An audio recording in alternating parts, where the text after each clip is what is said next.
start by saying a very big thank you to the Greater Boston Interfaith Organization for bringing us all here together. It is a true honor to be with you. Thank you all. Thank you.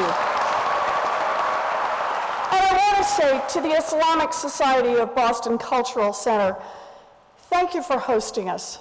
It is important that we be here and we be in your home and we be welcome. Thank you.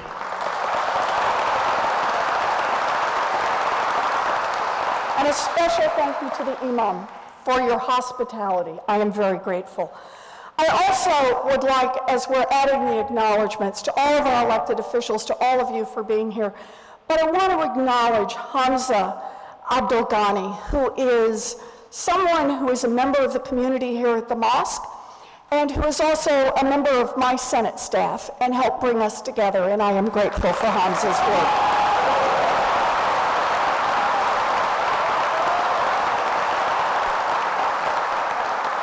In our Senate office, we believe that we live our values. So, I am glad to be here with all of you this evening. Gatherings like this are important by bringing people together of many different faiths from all around Greater Boston, and I believe that when we do this, we grow stronger and more resilient as a community. We come together tonight with several goals in mind. And first, we come together to listen. And that has been a big part of what we've done tonight. You know, during my campaign for the Senate during 2012, I traveled around, all around the Commonwealth, met lots of people, lots of conversations.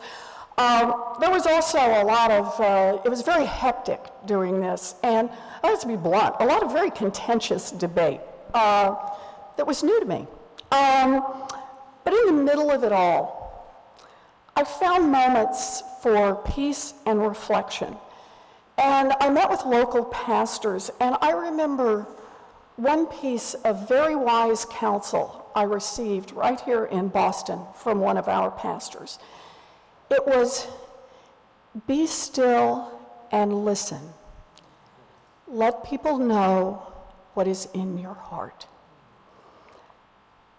I found myself coming back to those words whenever it got tough, not just during a campaign, but in the last nearly 4 years down in Washington.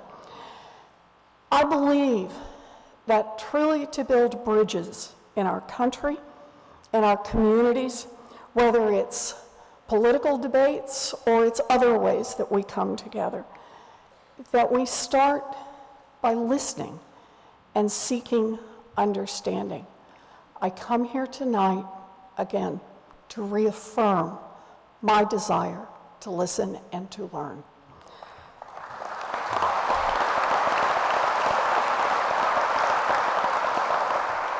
But we come here tonight for another reason as well, to make clear that we will stand against bigotry in all of its forms.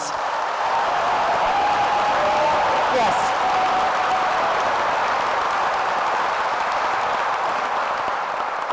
These are challenging times, and many people are afraid.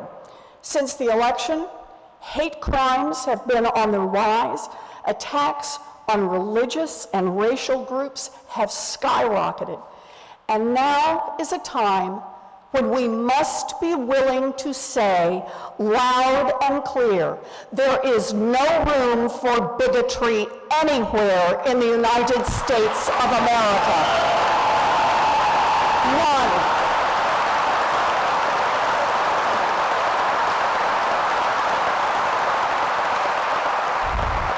Let us be clear, let us say it as many times as we need to. An attack on one of us is an attack on all of us.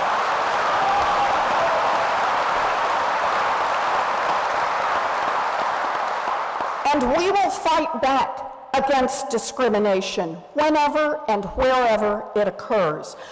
We will fight back calmly, we will fight back deliberately, and we will fight back with absolute resolution.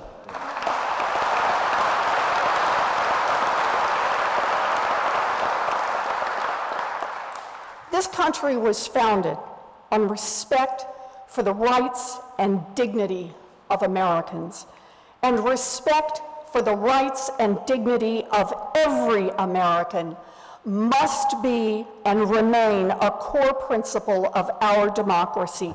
We will never compromise on that.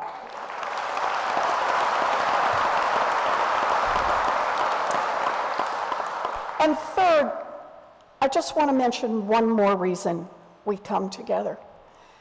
We come together to lift each other up.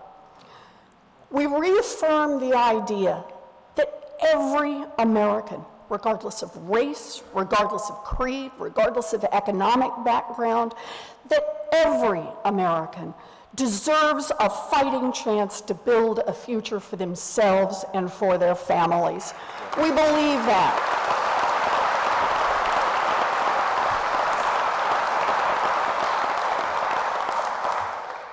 Some of you may not know this, but I used to be a Sunday school teacher.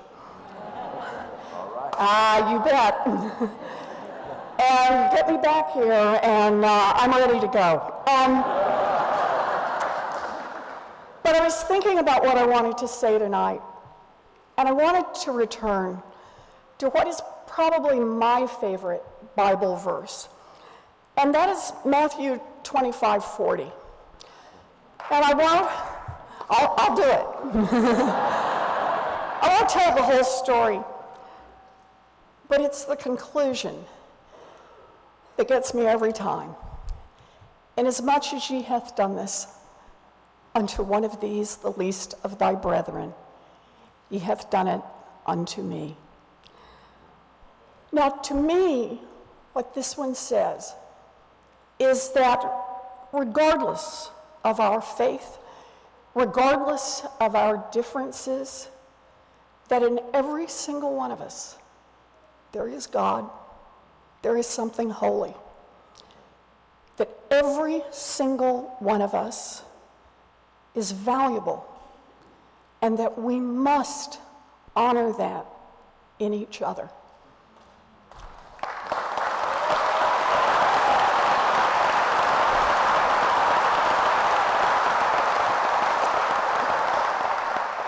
But it also has a second part, and that is, it is not enough to know or to recognize. We must act. We are called on to act. We are called on to act on our faith. We are called on to affirm what we believe in and what we will fight for. Today, we come together. We come together to listen, we come together to stand against bigotry, and we come together to commit to action because we understand that this is what makes our communities strong, and this is what makes us strong. We share our Christian faith, our Jewish faith, our Islamic faith, our Hindu faith, our Buddhist faith, our humanist faith. We share our faiths with one another. We celebrate our differences, and we celebrate our shared values. I am proud to be part of this diverse community. I am proud to be part of Greater Boston Interfaith Organization. I am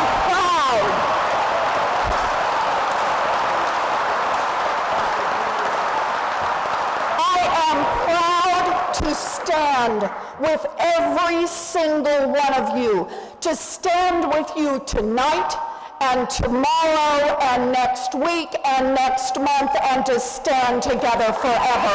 This is